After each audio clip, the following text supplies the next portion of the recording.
நிர்ஜல ஏகாதசி என்ற பீம ஏகாதசி வழிபாடுகள் நிகழும் 2026 ஆண்டில் நிர்ஜல ஏகாதசி 25/6/2026 வியாழக்கிழமையன்று மிகவும் விசேஷமாக அனுசரிக்கப்படுகிறது.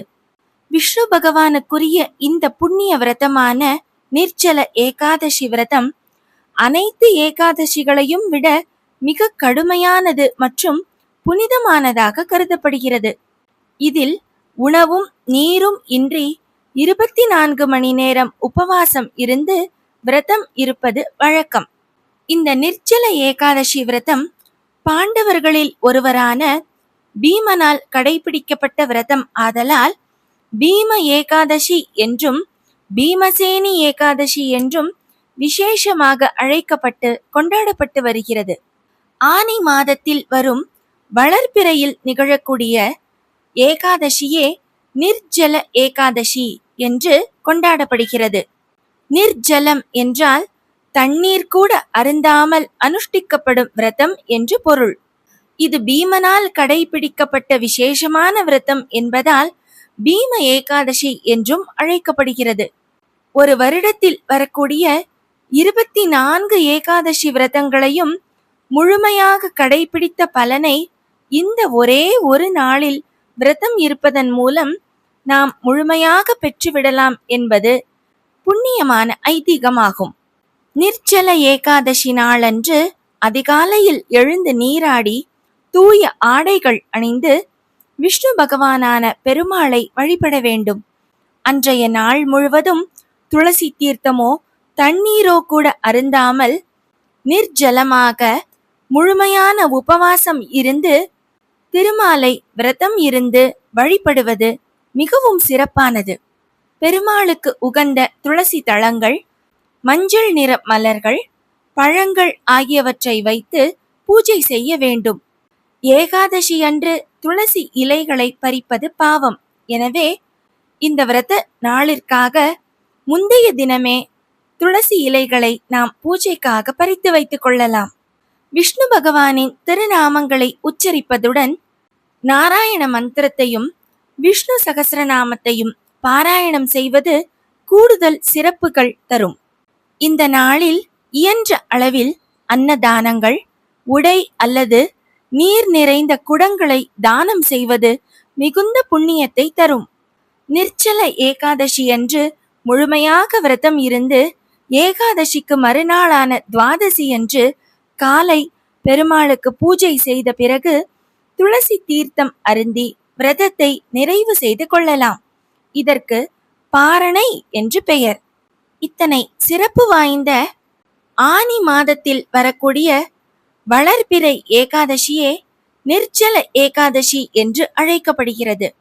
இந்த நிர்ஜல ஏகாதசியில் பாண்டவர்களில் ஒருவரான பீமன் எவ்வாறு இந்த ஏகாதசி விரதத்தை கடைபிடித்து புண்ணியமடைந்தார் என்ற புராண வரலாறை இப்பொழுது நாம் காணலாம்.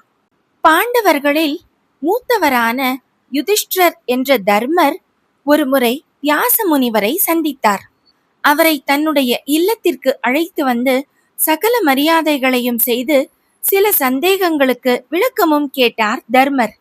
முனிவரே, மனிதர்களுக்கு ஏராளமான துன்பங்கள் ஏற்படுகின்றன. இனி வரும் கலியுகத்தில் அது அதிகரிக்கவே செய்யும் என்பதில் எள்ளளவும் சந்தேகம் இல்லை. அது போன்ற தருணங்களில் துன்பங்களில் இருந்து சுலபமாக விடுபடுவதற்கான வழியை தாங்கள்தான் சொல்ல வேண்டும் என்று பணிவுடன் வினவினார் யுதிஷ்டிரர். அதற்கு வியாசர், எல்லா துன்பங்களையும் நீக்கக்கூடிய மகிமை ஏகாதசி விரதத்திற்கு உண்டு. அந்த தினத்தில் உபவாசம் இருந்து பெருமாளை பூஜித்து வருவதை தவிர இதற்கு வேறு வழி இல்லை என்றார். இதை கேட்டுக்கொண்டிருந்த தர்மரின் சகோதரரான பீமன், முனிவர்களில் சிறந்தவரான வியாசரே, நீங்கள் சொன்ன ஏகாதசி விரதத்தை இங்கிருக்கும் அனைவருமே கடைபிடித்து விடுவார்கள். அவர்களால் ஒவ்வொரு ஏகாதசி அன்றும் உணவருந்தாமல் கூட இருந்துவிட முடியும். ஆனால் என்னாலோ உணவருந்தாமல் ஒரு வேளை கூட இருக்க முடியாதே. அதிலும் வருடம் முழுவதும் வரக்கூடிய 24 ஏகாதசிகளிலும் அப்படி இருப்பது என்றால் அது என்னால் இயலாத காரியம். ஏனென்றால் என் வயிற்றில் விருகம் என்ற தீ எரிந்து கொண்டே இருக்கிறது.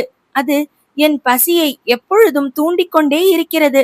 எனவே வருடத்திற்கு ஒரு முறை மட்டும் விரதம் இருந்து நீங்கள் சொன்ன பலனை அடைய எனக்கு வழி இருக்கிறதா என்று கேட்டார் பீமன். அப்பொழுது வியாசர் சொன்ன பதில் பீமனுக்கு நிம்மதியை கொடுத்தது. பீமா, நீ கவலையொன்றும் படாதே. ஆனி மாதத்தில் வரக்கூடிய வளர்பிறை ஏகாதசி அன்று தண்ணீர் கூட அருந்தாமல் விரதம் இருந்து பகவானை வழிபட்டு வா.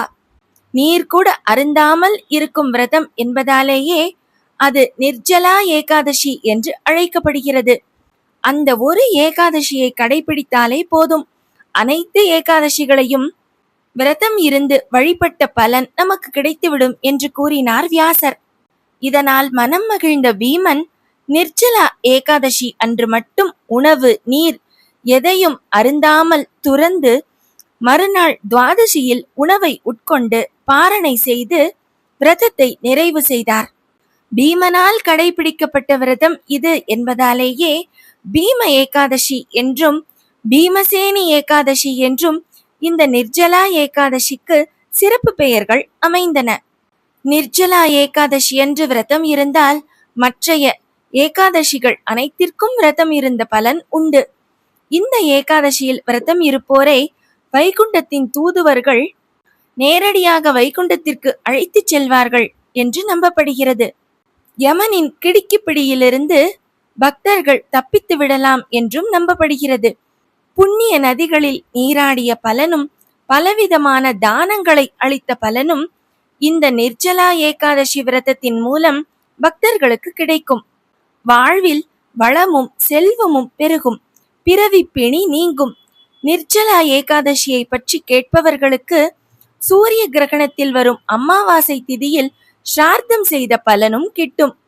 பிராமணர்களை கொன்ற பாவங்களோ, தொடர்ந்து பொய் சொன்ன பாவங்களோ, மது அருந்திய பாவங்களோ, குருவை மதிக்காமல் ஏளனம் செய்து அவமானம் செய்த பாவங்களோ இருந்தால் இந்த நிர்ஜலா ஏகாதசியில் விரதம் இருந்து பகவானை வழிபடுவதன் மூலம் அந்த பாவங்கள் எல்லாம் தவிடு பொடியாகி நம் வாழ்வில் புண்ணியம் சேரும் என்பது பக்தர்களின் திடமான நம்பிக்கை. நிர்ஜலா ஏகாதசி விரதம் இருப்பவர்கள் தங்கள் பாவங்களிலிருந்து முழுமையாக விடுபடுவார்கள். அவர்களின் 100 தலைமுறைக்கான மூதாதையர்களும் தங்கள் பாவச் சுமையிலிருந்து விடுபடுவார்கள். நிர்ஜலா ஏகாதசி அன்று தண்ணீர் தானம் செய்பவர்கள் 1 கோடி தங்கம் தானம் செய்த பலன் பெறுகிறார்கள். இந்த நிர்ஜலா ஏகாதசியின் சிறப்பை கேட்பவர்களே வைகுண்ட பதம் அடைவார்கள் என்றும் சிறப்பாக கூறப்பட்டிருக்கிறது. பச்சை மாமலை போல் மேனி பவளவாய் கமலச் செங்கண் அச்சுதா அமரர் ஏரே ஆயர்த்தம் கொழுந்தே என்னும் இச்சுவை தவிர யான் போய் இந்திர லோகமாளும் அச்சுவை பெரினும் வேண்டேன் அரங்கமா நகருளானே என்று தொண்டரடி பொடியாழ்வார் திருமாலை அழகாக பாடி வழிபடுகிறார். பச்சை நிறத்தால் ஆன மரகத மலையை போன்ற திருமேனி உடையவனே, பவளம் போன்ற அழகான சிவந்த வாயும் தாமரை மலர்கள் போன்ற அழகிய கண்களையும் உடையவனே, தன் நிலையிலிருந்து என்றும் வழுவாத அச்சுதனே, தேவர்களின் தலைவனே, ஆயர் குலத்தின் மன்னனே, கண்ணனே, உன்னை அனுபவிக்கும் இந்த பேரின்பச் சுவையை தவிர்த்து நான் போய் இந்திர பதவியை பெற்று ஆளும் இன்பம் கிடைத்தாலும் கூட அதை நான் விரும்பவே மாட்டேன். திருவரங்கத்தில் உறையும் எம்பெருமானே, உனக்கு தொண்டு செய்யவே நான் ஆசைப்படுகிறேன். அதுவே என்னுடைய சரணாகதியான வாழ்க்கை என்று தொண்டரடி பொடியாழ்வார் அழகாக இறைவனை பாடி வழிபடுகிறார். இந்த நிர்ஜலா ஏகாதசியில் விரதம் இருந்து திருமாலை வணங்கி வழிபடுபவர்களின் வாழ்வில் எல்லா வளங்களும் நலன்களும் நிறையும் என்பதில் எள்ளளவும் சந்தேகமில்லை. இத்தனை சிறப்பு மிகுந்த இந்த நிர்ஜல ஏகாதசி 25/6/2026 வியாழக்கிழமையன்று மிகவும் விசேஷமாக அனுசரிக்கப்படுகிறது. நாமும் இந்த நிர்ஜல ஏகாதசி நாளில் விரதம் இருந்து திருமாலை வழிபட்டு எல்லா வளங்களும் நலன்களும் பெறலாமே.